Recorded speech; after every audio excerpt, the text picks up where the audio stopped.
sad news for the British royal family. And no, they didn't get another black grandchild. I'm talking about the death of Prince Philip at age 99. And as heartbroken as I'm sure you were, it was nothing compared to how some people felt. For a tribe in the Pacific Islands, Prince Philip's death is also difficult. Villagers believed him to be a god, and he maintained a relationship with them for decades. On Tanna, one of dozens of islands that make up the Pacific nation of Vanuatu, it's a place of mourning right now for a prince half a world away. For the past 50 years, villagers here have regarded Prince Philip as a god. And Philip, known at times for his off-color remarks and gaffes, maintained a respectful relationship with them over several decades, sending them gifts. Some were even invited for a visit to the UK. Anthropologists say there was a legend in Vanuatu in the 60s that a pale-skinned son of a mountain god would travel across the seas and marry a rich and powerful woman. Villagers would have likely seen pictures of Philip and the Queen in government offices. Somehow, the connection stuck. That's right. While to many people, Prince Philip was just that mean dude on the crown, to these Pacific Islanders, he was literally a god. And I know that may seem silly, but honestly, it's not any weirder than how the British saw him. Oh my God, these silly villagers. He's not a god, he's a prince, which is a real thing that we didn't make up. My only issue with Philip being a god is that the guy said a lot of racist and xenophobic things over the years. I mean, how do they deal with that in church every Sunday? We will now read from the book of Philip. Okay, not that page. Maybe okay, no, not that one. You know what? Let's just go straight to communion. Fish and chips for everyone. Now, you know, the thing I found interesting is that they chose him as their god because their legend said a god with pale skin would marry a rich woman. And if that's true, well then good news, guys, because I have found a new god for you. You know what's going to be awkward is if Prince Charles tries to take his dad's place now. Well, now that my father is gone, I guess you will be looking for a new deity. You know what? We're good. We're just going to convert to Buddhism. Thank you, though. Moving on now to political news. Matt Gaetz, Florida congressman and fraternity brother who wants to show you something in his room, has been under fire since news broke of him being under investigation over possible sex trafficking. But like a Karen in a Bath and Body Works, he refuses to back down. Tonight, Florida Congressman Matt Gaetz defiant. I'm built for the battle, and I'm not going anywhere. The House Ethics Committee launching a new bipartisan investigation into Gaetz, examining allegations of sexual misconduct, illicit drug use, and accusations that the congressman may have shared inappropriate and explicit images on the House floor. The Justice Department investigating whether Gaetz and his associate Joel Greenberg paid women who were allegedly recruited online for sex and travel. According to the Daily Beast, Gaetz sent Joel Greenberg $900 in 2 late-night Venmo transactions in 2018. Greenberg used the same app to send 3 young women, including one who had recently turned 18, varying sums of money that amounted to $900. Greenberg made the payments to the 3 young women with the descriptions tuition, school, and school. Okay, we have to wait for all the facts to come in. But you have to agree, this is not a good look for Matt Gaetz. He Venmos $900 to his sleazy friend, and then that same friend Venmos it to 3 young women for tuition? $300 for tuition? Yo, this is how much college education you can afford with $300. Welcome everybody to Physics 101. But at the same time, it looks like Matt Gaetz is so stupid that he might have paid girls for sex on Venmo. I mean, you think you know a guy. And then it turns out, yeah, you're totally right. You do know him. You know him pretty well. Now, the reason I don't think it was for tuition is because he wrote tuition. People, nobody writes the real thing for a Venmo payment, all right? You always write something funny or weird, like for butt medicine. If these guys wanted to hide that they were paying for sex, they should have actually written money for sex. Then people would have been like, well, obviously the money wasn't for sex. It was probably for his butt medicine. And honestly, most people don't even use actual words on Venmo, right? You just use emojis. You'd think a guy who hangs out with teens would know that. And emojis actually make the most sense if you're trying to cover something up. That's how I got away with clown face, Belgian flag, sushi dolphin without the feds ever finding out. But let's check in now on Iran, the last country that America needs to get tic-tac-toe. Iran has been racing to enrich as much uranium as it can while talks over its nuclear program continue. But it just hit a bit of a snag. A developing story overseas concerning Iran's nuclear program. An incident at one of Iran's uranium enrichment sites triggered a power outage, and there are suggestions that Israel is behind the sabotage. It comes a day after Iran started testing its newest, most advanced nuclear centrifuge. American intelligence officials say the site could be out of business for months. Iran may be pointing the finger directly at Israel, but Israel is not officially commenting as of yet on what happened. However, we have seen some possible hints in the last 24 hours. Israeli media, for their part, are citing unnamed sources saying that it was the Israeli Mossad agency behind this attack. And we've seen some comments from Israeli officials that seem to hint at that some sort of involvement. Damn, again? They did this again. Yo, how does Israel keep wrecking Iran's shit like this? They sabotaged the centrifuges, they assassinated scientists, and now they shut down an entire plant? I mean, we know they probably have people on the inside. You don't need to be a genius to figure that out. But now, I'm starting to think that Iran's entire nuclear program is just Israeli spies. I mean, it's probably a giveaway that they gave everyone the day off for Passover. That was probably a sign, right? But apparently, this blackout was an incredibly complicated operation. You see, what they did was, Israeli agents took the whole nuclear site and plugged it into the Texas power grid. Honestly, they may never get it back online. The one silver lining for Iranian nuclear scientists is that they can always blame Israel if they screw up on the job. You're 2 hours late for work, Paviz. Arhajan, it's not my fault. Israel forgot to set my alarm clock. Oh, okay. Then don't worry about it. Oh, and by the way, Israel ate your yogurt from the fridge. Oh, those Israelis. America's infrastructure is crumbling faster than a Nature Valley bar, which is why Joe Biden has released an ambitious plan to rebuild. His new infrastructure bill covers not just roads and bridges, but also manufacturing, high-speed internet, green energy, and even home health care for the elderly. And yeah, I know that last one isn't really infrastructure, but come on. You know, Biden had to throw a little something in there for himself, you know what I mean? So this bill would be a huge investment in America. But because it costs more than $2 trillion and might actually help people, no Republican senators are expected to vote for it. The good news for Biden is that this is one of those bills that the Democrats could pass with a simple majority, which they do have in the Senate. The bad news is, one of those votes has to be Joe Manchin, West Virginia senator and owl on a job interview. And right now, Joe Manchin isn't too happy with the bill.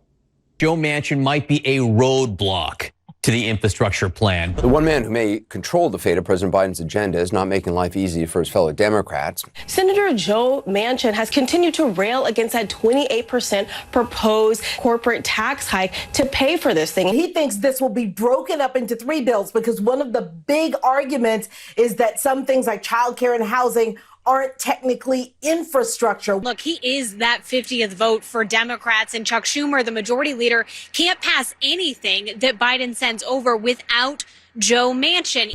You hear that? The entire fate of this infrastructure bill rests in the meaty hands of Joe Manchin.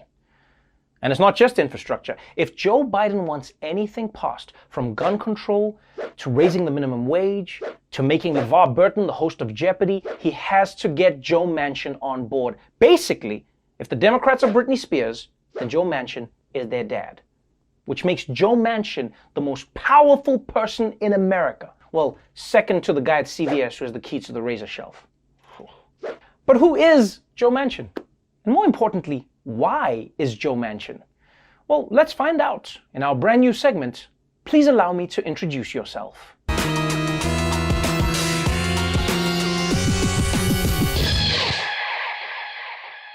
Joe Manchin first rose to prominence as the governor of West Virginia before getting elected to the Senate in 2010. And while all senators talk about reaching across the aisle, Manchin has made it a personal mission. Joe Manchin believes in working across the aisle and has relationships. He wants to focus on trying to get Democrats and Republicans to work in the same room. He has been part of some bipartisan groups that have been trying to come up with some kind of legislation that can get support in the Senate from both parties. Republican Senator Susan Collins of Maine and Democratic Senator Joe Manchin of West Virginia. They are the newly announced honorary co-chairs of No Labels, a group advocating bipartisan solutions in Washington. Everything No Labels does is in a bipartisan way. It's not from one side ideologically or the other. We're in the radical middle. That's right! Joe Manchin is in the radical middle! He'll eat extra vanilla ice cream! Woo! Now crank up the Ed Sheeran and make a reasonable amount of noise! I will say, the term radical middle is a great way to trick your friends into riding bitch, isn't it? Ooh, the middle back seat. Ooh, so radical. Both of your legs are going to be touching one of ours. Ho ho! But if I'm completely honest here, Manchin is kind of right. It is radical to be in the middle during this time in American politics. I mean, Democrats and Republicans are further apart than my nipples were after that botched boob job. So the fact that he can agree with both sides, that's extreme. It's kind of like being a robot who's also Amish. We are simple people who believe in the old ways. But even if the working across the aisle is going out of fashion in Washington, it makes Manchin very popular in West Virginia. Although he's also popular there because he looks out for his people's interests, whether it's defending their coal mines or their reputations. MTV's newest reality show, Buck Wild, has been described as a Jersey Shore of Appalachia. One thing these shows have in common, they stir up controversy before they go on the air. As Chip Reed reports, a senator from West Virginia is condemning the new program's view of his home state. In no way, shape, or form is this reality, and definitely not reality in West Virginia. If it was your state and these were your children, how would you feel about it? Okay, first of all, I'm not sure that this is the best argument to make if you care about your state's tourism industry. Don't believe the reality shows. This place is boring as shit. But also, Manchin can relax.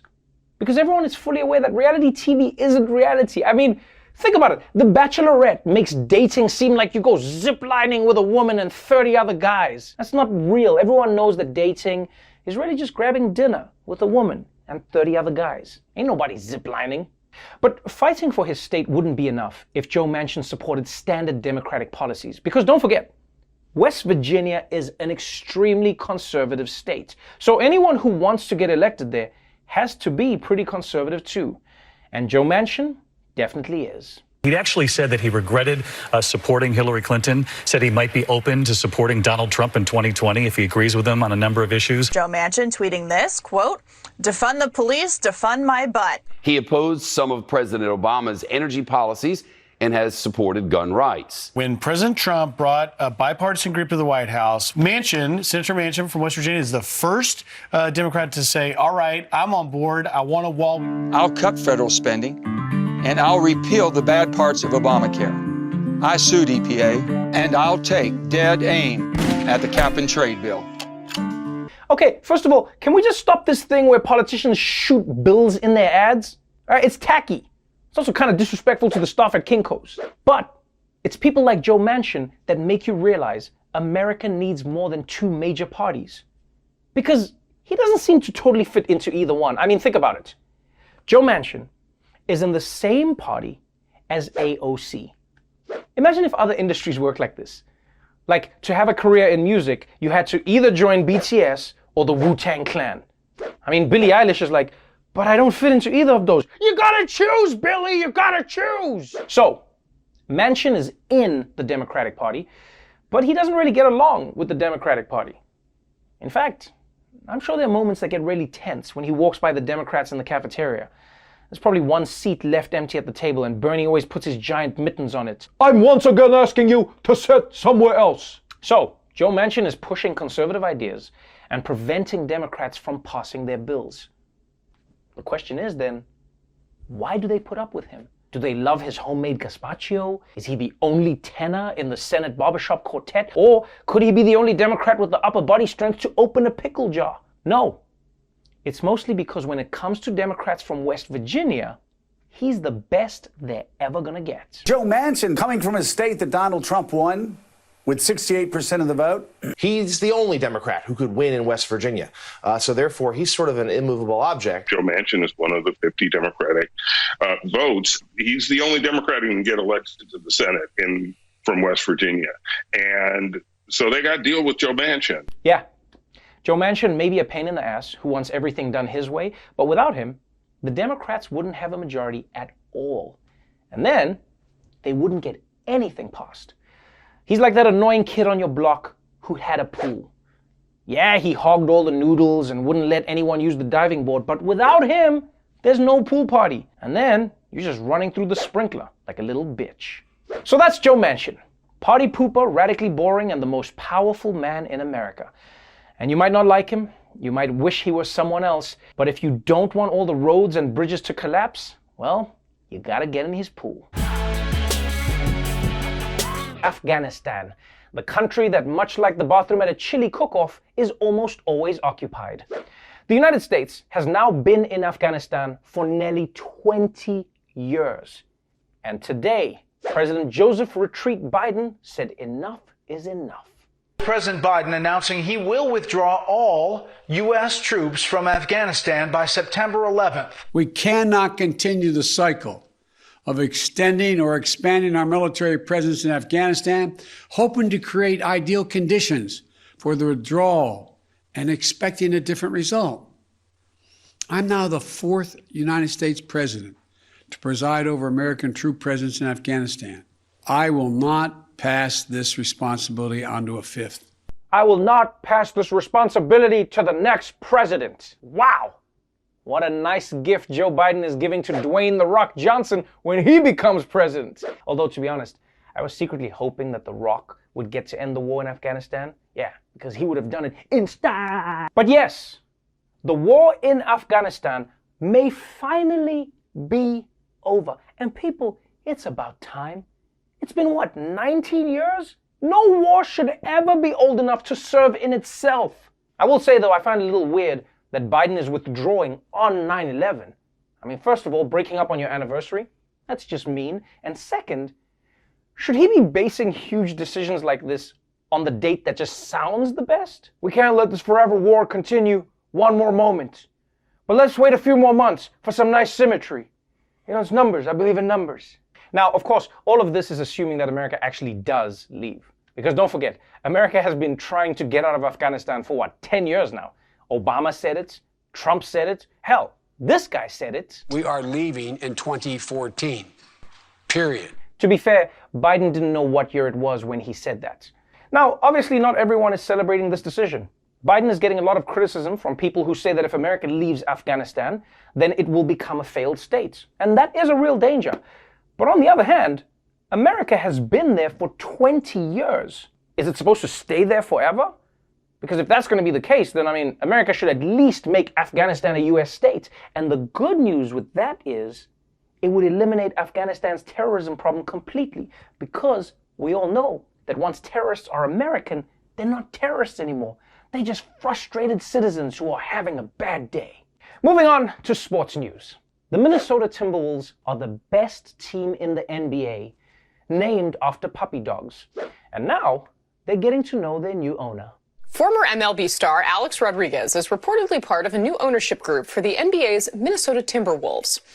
Here's what the team's 19-year-old Rookie of the Year candidate, Anthony Edwards, said about A-Rod's ownership bid when he was asked about it by reporters yesterday. Watch. Do you have any thoughts about him? Are you an A-Rod fan at all growing up or anything like that? What you think about what he might bring to the team? A fan? What do you mean? Like, who is he? The baseball player, Alex Rodriguez? Yeah, no, I don't know who that is. Okay. I know he's going to be the owner, but I don't know nothing about baseball. Rodriguez took the opportunity to introduce himself to Edwards in a post on Instagram, writing, "Hi, Anthony. I'm Alex." Oh, okay, this is embarrassing, but let's give the guy a break. I mean, he's 19. You know, there are some things that 19-year-olds today just don't know about. Like, either of these things could be A-Rod. They don't know. You can't assume that teenagers are going to know every middle-aged famous person, except Matt Gaetz, because his photo is posted at the security desk in everyone's dorm. And to be honest, it could have been worse for this kid. I mean, at least A-Rod wasn't actually there. God knows, I've been in situations where I was talking to a famous person and I didn't know who they were. Thank you so much for joining me, Mr. Buddy. I am very happy to be here with you, Trevor. I have to say, I am a big fan of your music. Yeah, I found out afterwards, that guy is on a podcast. And finally, some good news for all full-time parents looking to get back into the non-childcare job market. You can now update your resume. LinkedIn is making changes to catch up with popular demand. Mothers and fathers who have stopped working to become caregivers will now have a way to reflect that on their LinkedIn accounts. The company added titles like stay-at-home mom or stay-at-home dad and removed the need to link that title to a company or employer. Thank you. If you ask me, this is long overdue. Stay-at-home moms and dads should also have the opportunity to have LinkedIn do absolutely nothing for them. Seriously though, stay-at-home parents deserve this recognition because before, if you were home raising your kids, your resume just looked like you were unemployed for like a chunk of years. But parenting is a job. I mean, it's one of the hardest jobs actually. It's also the only job where if your boss pees on you, you can't sue them. I will say, as good as this is, employers still have to be careful and make sure that they get all the details. Because a candidate who's a stay-at-home mom to 2 young kids, that could be a great employee. But a candidate who's a stay-at-home mom to 17 cats, that's a red flag. Not to mention, this could be bad news for some kids. Because now their moms could get hired away to be another kid's mom. Mommy, don't go. I love you. Oh, I love you too, honey. But Susie's giving me dental, so I'm out. It has been another week in America, which means it's been another week of black people being harassed or killed by the police. And by now, everybody's aware of what happened to Daunte Wright and Lieutenant Nazario. And although each incident ended very differently, they both began the same way. It's the same way that many of these encounters begin, with a traffic stop. And for black people in America, these traffic stops are scarier than any Jordan Peele movie.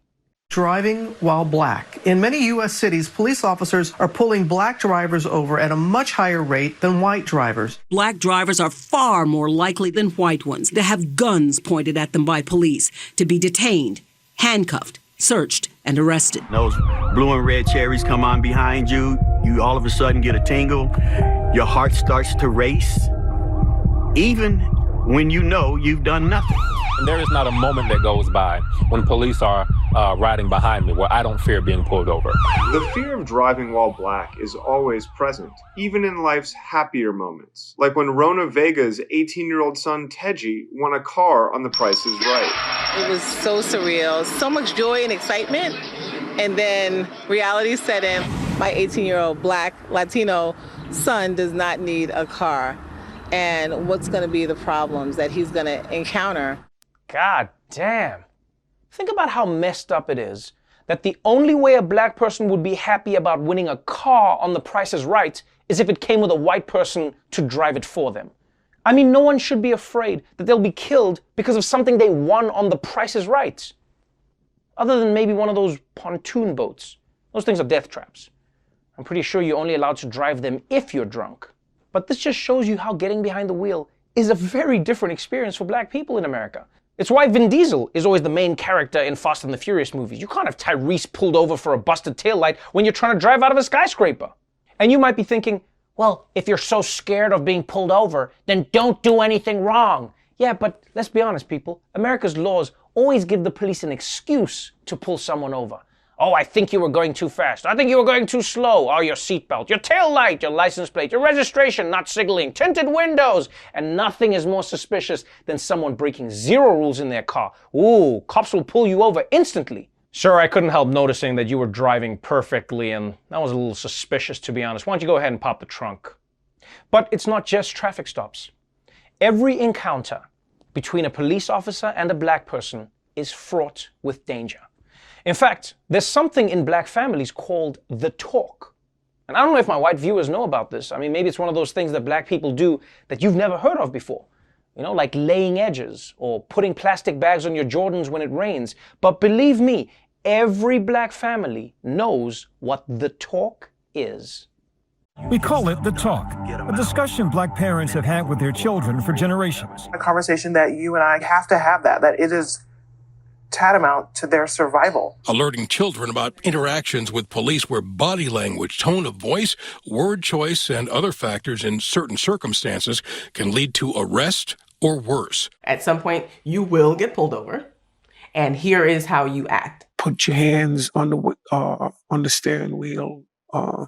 Make sure the lights are on. Don't do anything without police permission.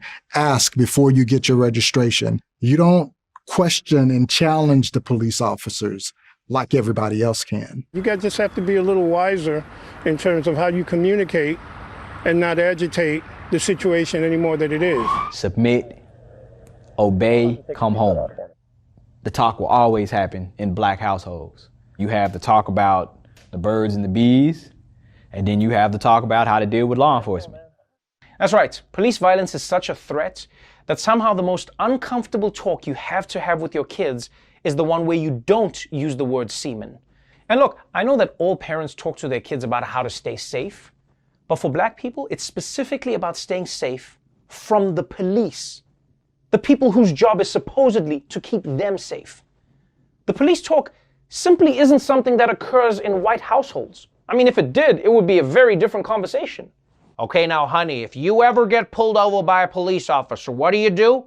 You look him in the eye and you say, "Do you know who I am?" And then he'll apologize and he'll let you be on your way. And by the way, it's not like kids hear the talk when they're 18. The saddest part about this talk is that because police have a history of treating even 8-year-olds like adults who have committed heinous crimes, parents have to give the talk to their kids when they are extremely young. As a mom, I've always taught my children to, be strong, say what you want to say, there's freedom of speech, and I'm telling you to do just the opposite. I hated to have that with a 10-year-old, but I got to do what was necessary. 8 years old, you didn't think that was kind of young for it? Oh, I absolutely think it's young, but not too early. We've talked about it ever since he became about 4.5 feet tall. So it's been years now. If you wait until somebody's 12, 13, and 14 to put that on them, it can be really difficult. It's definitely wrong that we have to go through this, but also we have to remember, we have to take it in stride if we want to get to where we want to be in life. If I don't listen and understand, I could potentially be one of those in a video. We actually have a line that we do at our house. We practice this thing. What is it? I'm Ariel Sky Williams. I'm 8 years old. I'm unarmed and I have nothing that will hurt you. An 8-year-old girl, people.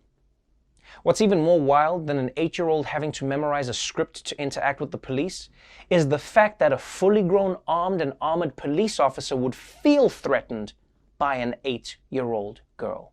I can tell you, I haven't felt threatened by an 8-year-old since I was 15. I was a very small child.